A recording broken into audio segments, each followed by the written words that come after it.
El huésped. Nunca olvidaré el día en que vino a vivir con nosotros. Mi marido lo trajo al regreso de un viaje. Llevábamos entonces cerca de 3 años de matrimonio. Teníamos 2 niños y yo no era feliz. Representaba para mi marido algo así como un mueble, que se acostumbra uno a ver en determinado sitio, pero que no causa la menor impresión. Vivíamos en un pueblo pequeño, incomunicado y distante de la ciudad, un pueblo casi muerto o a punto de desaparecer. No pude reprimir un grito de horror cuando lo vi por primera vez. Era lúgubre, siniestro, con grandes ojos amarillentos, casi redondos y sin parpadeo, que parecían penetrar a través de las cosas y de las personas. Mi vida desdichada se convirtió en un infierno. La misma noche de su llegada supliqué a mi marido que no me condenara a la tortura de su compañía. No podía resistirlo, me inspiraba desconfianza y horror. «Es completamente inofensivo», dijo mi marido mirándome con marcada indiferencia. «Te acostumbrarás a su compañía y, si no lo consigues...». No hubo manera de convencerlo de que se lo llevara. Se quedó en nuestra casa. No fui la única en sufrir con su presencia. Todos los de la casa, mis niños, la mujer que me ayudaba en los quehaceres, su hijito, sentíamos pavor de él. Solo mi marido gozaba teniéndolo allí. Desde el primer día mi marido se asignó el cuarto de la esquina. Era esta una pieza grande, pero húmeda y oscura. Por esos inconvenientes yo nunca la ocupaba. Sin embargo, él pareció sentirse contento con la habitación. Como era bastante oscura, se acomodaba a sus necesidades. Dormía hasta el oscurecer y nunca supe a qué hora se acostaba. Perdí la poca paz de que gozaba en la casona. Durante el día todo marchaba con aparente normalidad. Yo me levantaba siempre muy temprano, vestía a los niños que ya estaban despiertos, les daba el desayuno y los entretenía mientras Guadalupe arreglaba la casa y salía a comprar el mandado. La casa era muy grande, con un jardín en el centro y los cuartos distribuidos a su alrededor. Entre las piezas y el jardín había corredores que protegían las habitaciones del rigor de la lluvia y del viento, que eran frecuentes. Tener arreglada una casa tan grande y cuidado el jardín, mi diaria ocupación de la mañana. Era tarea dura, pero yo amaba mi jardín. Los corredores estaban cubiertos por enredaderas que floreaban casi todo el año. Recuerdo cuánto me gustaba por las tardes sentarme en uno de aquellos corredores a coser la ropa de los niños, entre el perfume de las madreselvas y de las bugambillas. En el jardín cultivaba crisantelmos, pensamientos, violetas de los Alpes, begonias y heliotropos. Mientras yo regaba las plantas, los niños se entretenían buscando gusanos entre las hojas. A veces pasaban horas, callados y muy atentos, tratando de coger las gotas de agua que se escapaban de la vieja manguera. Yo no podía dejar de mirar de vez en cuando hacia el cuarto de la esquina. Aunque pasaba todo el día durmiendo, no podía confiarme. Hubo veces que cuando estaba preparando la comida, veía de pronto su sombra proyectándose sobre la estufa de leña. Lo sentía detrás de mí. Yo arrojaba al suelo lo que tenía en las manos y salía de la cocina corriendo y gritando como una loca. Él volvía nuevamente a su cuarto, como si nada hubiera pasado. Creo que ignoraba por completo a Guadalupe. Nunca se acercaba a ella ni la perseguía. No así a los niños y a mí. A ellos los odiaba y a mí me acechaba siempre. Cuando salía de su cuarto comenzaba la más terrible pesadilla que alguien pueda vivir. Se situaba siempre en un pequeño cenador enfrente de la puerta de mi cuarto. Yo no salía más.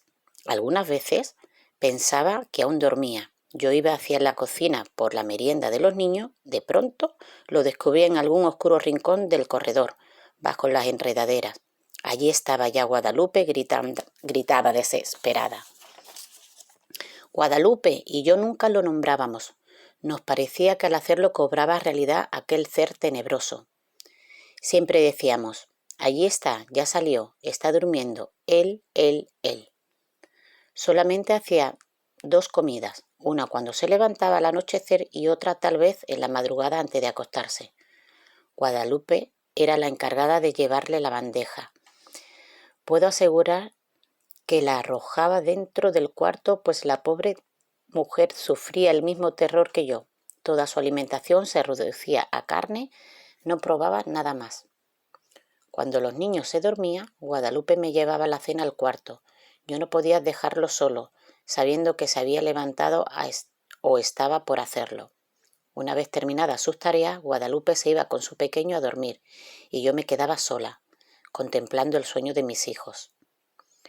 Como la puerta de mi cuarto, que daba siempre abierta, no me atrevía a acostarme, temiendo que en cualquier momento pudiera entrar y atacarnos.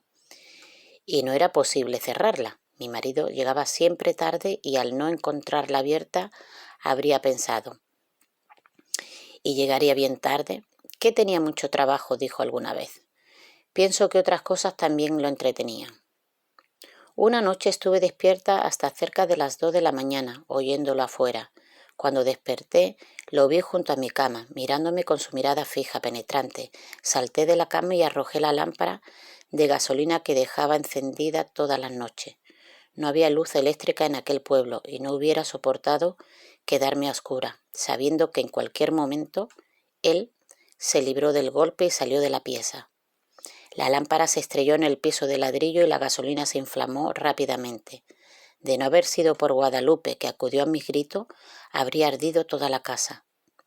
Mi marido no tenía tiempo para escucharme ni le importaba lo que sucediera en la casa. Solo hablábamos lo indispensable. Entre nosotros, desde hacía tiempo, el afecto y las palabras se habían agotado.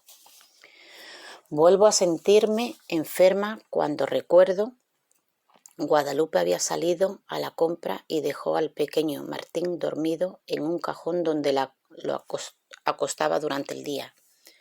Fui a verlo varias veces, dormía tranquilo. Era cerca del mediodía. Estaba pinando a mis niños cuando oí el llanto del pequeño mezclado con extraños gritos. Cuando llegué al cuarto lo encontré golpeando cruelmente al niño. Aún no sabría explicar cómo le quité al pequeño y cómo me lancé contra él con una tranca que encontré a mano, y lo ataqué con toda la furia contenida por tanto tiempo. No sé si llegué a causarle mucho daño, pues caí sin sentido. Cuando Guadalupe volvió del mandado, me encontró desmayada y a su pequeño lleno de golpes y de araños que sangraba. El dolor y el coraje que sintió fueron terribles. Afortunadamente el niño no murió y se recuperó pronto. Temí que Guadalupe se fuera y me dejara sola. Si no lo hizo, fue porque era una mujer noble y valiente que sentía gran afecto por los niños y por mí. Pero ese día nació en ella un odio que clamaba venganza. Cuando conté lo que había pasado a mi marido, le exigí que se lo llevara, alegando que podía matar a nuestro niño como trató de hacerlo con el pequeño Martín. Cada día estás más histérica. Es realmente doloroso y deprimente contemplarte así. Te he explicado 1000 veces que es un ser inofensivo. Pensé entonces en huir de aquella casa, de mi marido, de él, pero no tenía dinero y los medios de comunicación eran difíciles. Sin amigos ni parientes a quienes recurrir, me sentía tan sola como un huérfano. Mis niños estaban atemorizados, ya no querían jugar en el jardín y no se separaban de mi lado. Cuando Guadalupe salió al mercado, me encerraba con ellos en mi cuarto. Esta situación no podía continuar, le dijo un día a Guadalupe. Tendremos que hacer algo y pronto, me contestó. ¿Pero qué podemos hacer las dos solas? Solas, es verdad, pero con un odio. Sus ojos tenían un brillo extraño, sentí miedo y alegría. La oportunidad llegó cuando menos la esperábamos. Mi marido partió a la ciudad a arreglar unos negocios. Tardaría en regresar, según me dijo, unos 20 días. No sé si él se enteró de que mi marido se había marchado, pero ese día despertó antes de lo acostumbrado y se situó frente a mi cuarto. Guadalupe y su niño durmieron en mi cuarto y por primera vez pude cerrar la puerta. Guadalupe y yo pasábamos casi toda la noche haciendo planes. Los niños dormían tranquilamente. De cuando en cuando oíamos que llegaba hasta la puerta del cuarto y la golpeaba con furia. Al día siguiente dimos de desayunar a los 3 niños y para estar tranquila, que no nos estorbaran en nuestros planes, los encerramos en mi cuarto. Guadalupe y yo teníamos muchas cosas por hacer y tanta prisa en realizarlas que no podíamos perder tiempo ni en comer. Guadalupe cortó varias tablas, grandes y resistentes, mientras yo buscaba martillos y clavos. Cuando todo estuvo listo, llegamos sin hacer ruido hasta el cuarto de la esquina. Las hojas de la puerta estaban entornadas. Conteniendo la respiración, bajamos los pasadores, después cerramos la puerta con llave y comenzamos a clavar las tablas hasta clausurarlas totalmente. Mientras trabajábamos, gruesas gotas de sudor nos corrían por la frente. No hizo entonces ruido, parecía que estaba durmiendo profundamente. Cuando todo estuvo terminado, Guadalupe y yo nos abrazamos llorando. Los días que siguieron fueron espantosos. Vivió muchos días sin aire, sin luz, sin alimento. Al principio golpeaba la puerta, tirándose contra ella, gritaba desesperado, arañaba. Ni Guadalupe ni yo podíamos comer ni dormir. Eran terribles los gritos. A veces pensábamos que mi marido regresaría antes de que hubiera muerto. Si lo encontrara así, su resistencia fue mucha. Creo que vivió cerca de 2 semanas. Un día ya no se oyó ningún ruido, ni un lamento. Sin embargo, esperamos 2 días más antes de abrir el cuarto. Cuando mi marido regresó, lo recibimos con la noticia de su muerte repentina y desconcertante. Fin.